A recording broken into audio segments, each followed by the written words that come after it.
You even took on publicly Samuel Goldwyn, Yeah. which is sort of sacrilege in Hollywood. I mean, when you did that, did you realise what you were really doing? Yeah. Do you regret that? Not so much taking on him. I don't really give a fuck about him. It was other things that happened that I allowed to happen that caused me difficulty. There were consequences.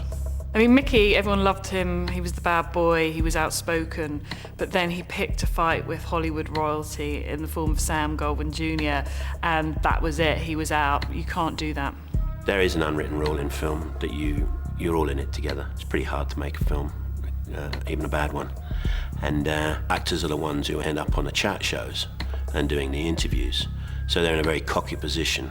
And actually what they're doing is slagging off the work of 100 people.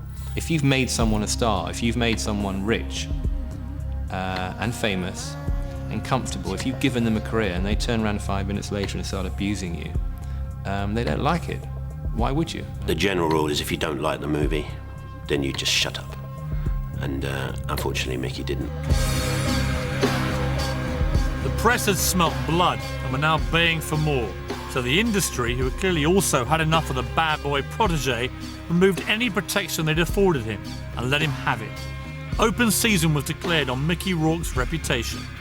If he'd have been difficult and was making hit movies, he'd still be a star these days. But because his movies weren't hits, and he was becoming increasingly difficult, he was dropped. As the 80s croaked, so did Mickey's career. The top scripts in Hollywood were no longer landing on his lap. His Tinseltown home was repossessed, and he was in no position to be choosy about the work he could get. If you look at the work that then followed, he got more and more difficult, and the work was not so great either. Some of the roles that he was in, they're almost unwatchable. I mean, I sat there groaning sometimes. In 1990, he makes Wild Orchid.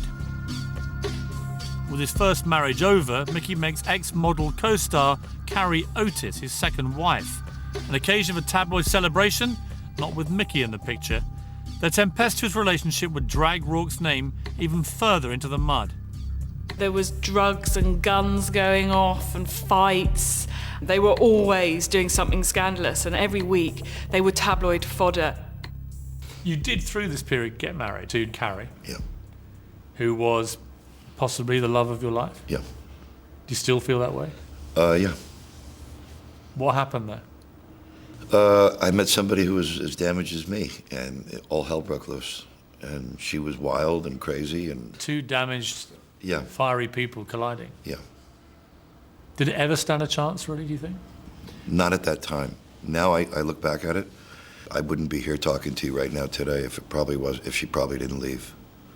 It forced me to change, because I didn't feel I had to change or needed to change. I think Mickey Rourke's lowest point was probably, when he was with Carrie. He kind of had a bit of a personal breakdown, ended up being carted off to sort of an institution for a while, came out and allegedly beat up Carrie, and she went to the police. And she never did press charges, but he was tarred with that brush of a wife beater. And that was kind of where it all went totally wrong for him. There were stories of assault and abuse and all the rest of it that you were whacking her around. Is that fair? No. It didn't happen? No. How would you describe your relationship? She got fucked up on heroin. The only destruction that I did was on a couple of guys that she was getting high with. Problem, the bad choice that I made is I just walked into a public place and did my business with them. And what would your business be? I just put the guy in a hospital for a few days, and that got in the papers and stuff like that. As far as any violence that happened with her,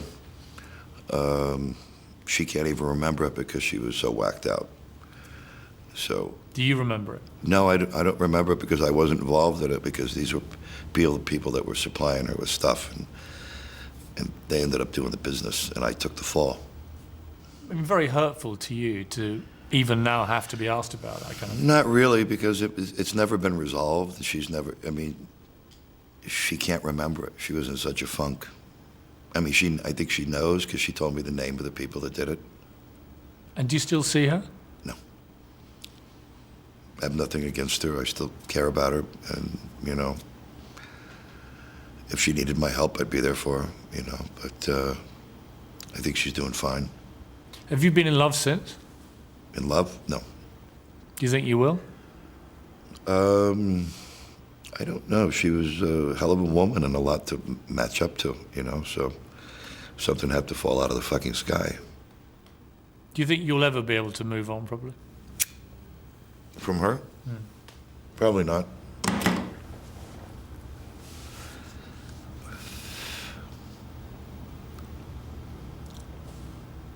That's tough. I'm tough.